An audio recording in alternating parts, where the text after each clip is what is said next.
Bom, em primeiro lugar, queria agradecer o convite que me foi feito para estar aqui, juntamente com os meus ilustres companheiros de painel, e queria também dizer que, pronto, de alguma forma, penso que nós os dois somos de uma geração mais recente.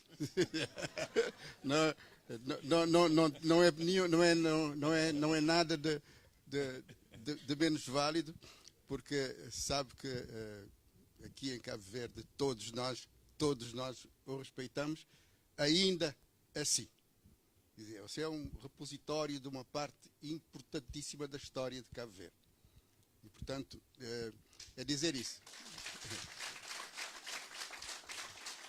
Mas, eu diria, eu em 1961, estava eu a entrar praticamente para o liceu. 61.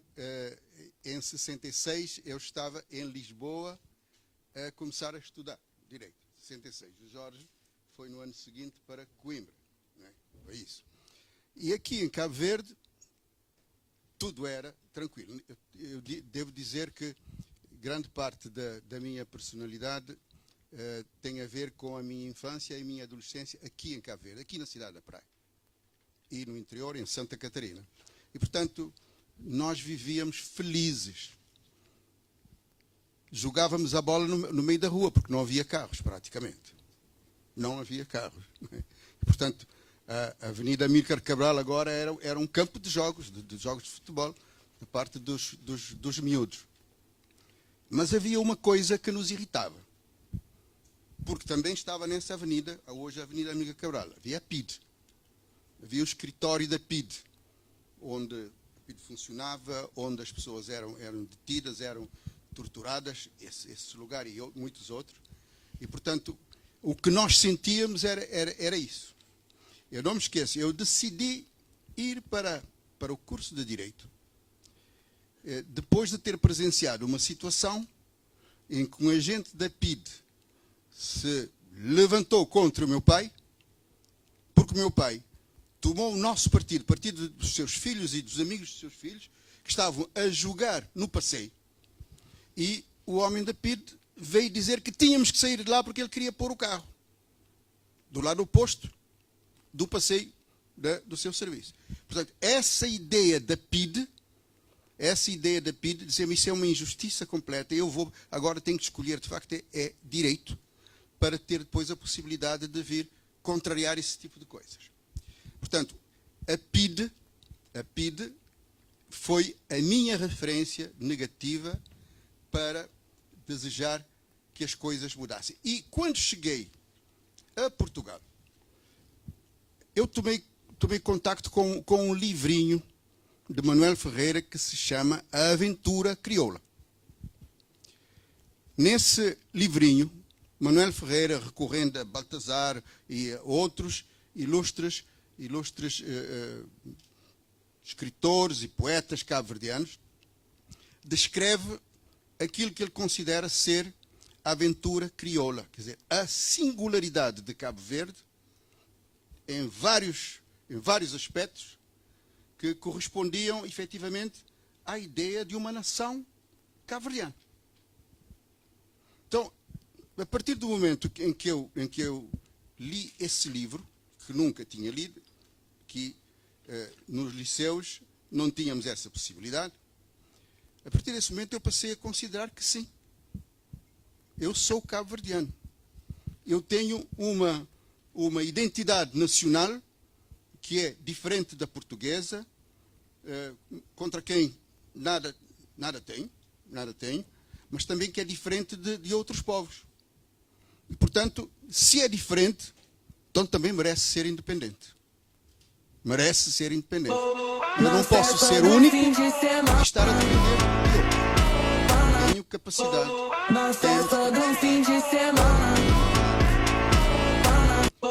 por isso que não tendo participado nem em termos de resistência, nem em termos de participação política, portanto, nesse período, mas em casa tinha uma pessoa que lá estava, e se calhar para o proteger, e se calhar para não o prejudicar, entendi que devia manter-me um pouco ao lado. Também, quando fui para Lisboa, às vezes não sentia que eu teria acesso fácil às estruturas que eu sei que funcionavam de uma forma clandestina em Portugal, do PAIGC, na altura. Mas em minha casa, porque eu casei cedo e tive filhos muito cedo, ainda não tinha terminado o curso, em minha casa realizaram-se reuniões. Portanto, nós saíamos de casa e o meu irmão ia com outros elementos da estrutura do PAIGC reunir-se em minha casa. Bom, eu acabei o curso e pouco depois fui para Angola. Em princípio devia ir para conservador dos registros, mas não fui. Não fui porque enviaram-me para Bié, não me enviaram para São Vicente como pedi, não me enviaram para Santo Tomé como pedi porque era casada com uma pessoa de Santo Tomé, mandaram-me para o Bié. Mas no Bié, o juiz de direito era o Gabriel Mariano, cabo-verdiano, ilustre escritor cabo-verdiano e também magistrado, mas que estava em licença graciosa. Naquele tempo havia uma licença graciosa para os funcionários ultramarinos, 6 meses em Portugal, pagos para as pessoas. E, portanto, o substituto legal do juiz era o conservador dos registros, era eu. Tinha acabado de sair da faculdade. Mas durante 6 meses aguentei-me razoavelmente no posto e, entretanto, fui chamado para a tropa. Fui fazer serviço militar e regressei ao serviço militar, na chamada, na altura, Nova Lisboa, agora é o Ambo, passado a recruta, fui para Silva Porto, de novo, fazer a especialidade, adivinhem em que especialidade? Atirador de cavalaria a cavalo. Atirador de cavalaria a cavalo. Lá estive 3 anos. E, portanto, o 25 de abril encontrou-me, por acaso, na praia. Estava eu de férias, mas regressei à mesma. E foi tudo diferente a partir daquela altura. Porque os oficiais africanos que estavam no exército resolveram tomar conta daquele quartel que era estratégico, digamos assim.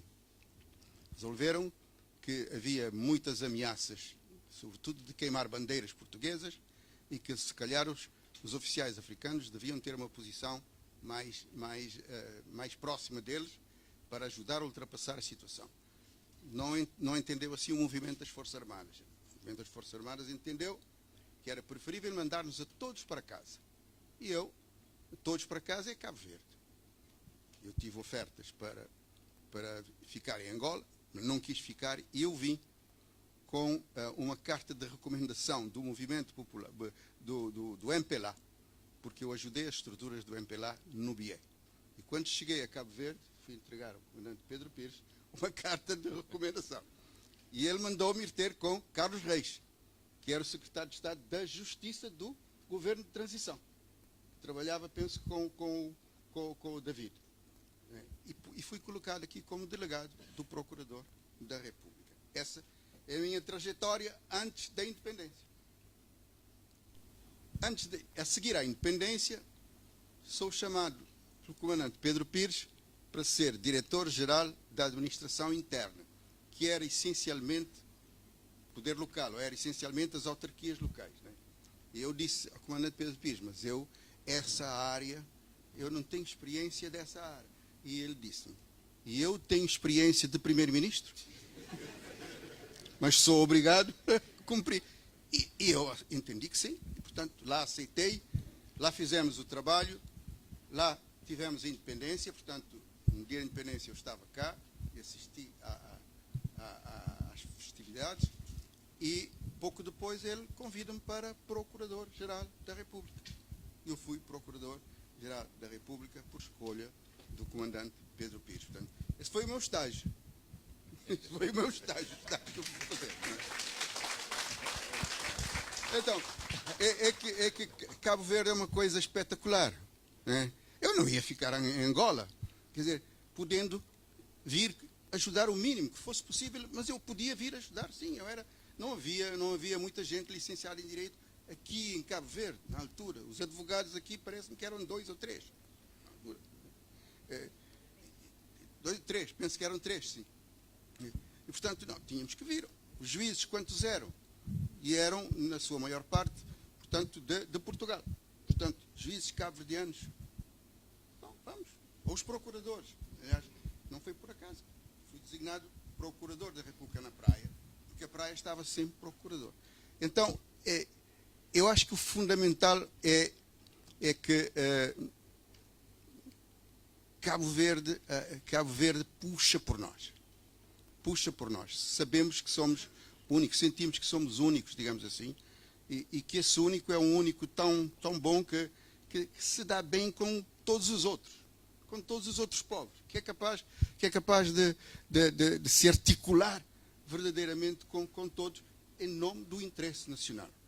E eu já também disse publicamente várias vezes, Pedro Pires várias vezes invocou o interesse nacional para tomar decisões que muitas vezes eram criticadas por vários Estados. Lembra-se dos aviões da África do Sul? Que passavam por cá? E disse, não, senhor, eu não vou, eles vão continuar a passar por cá. Porque isso é do interesse de Cabo Verde. South África. South África, Airlines. Era o único que passava no Sal. Era o único que dava rendimentos ao aeroporto do Sal, praticamente. E como ir tirar isso de Cabo Verde? Porque eu tinha que estar de acordo com outras pessoas que não gostariam. Foi das primeiras coisas que eu aprendi com ele. Eu também não sei ser primeiro-ministro, mas sou. Eu também não vou tomar uma medida que eu sei que prejudica o interesse de Cabo Verde. É isso. Ele ajudou-me a ser um cabo-verdiano 100%. O cabo-verdiano está primeiro. O Cabo Verde está primeiro, para mim. Portanto, é nesse enquadramento que eu posso dizer que eu sou um social-democrata. Sou social-democrata. E não tenho problemas também em ser socialista. Não tenho problemas. Eu acho que o importante é defender-se o interesse geral, o interesse comum de nós todos, quando seja necessário fazê-lo. Portanto, se essa é a explicação,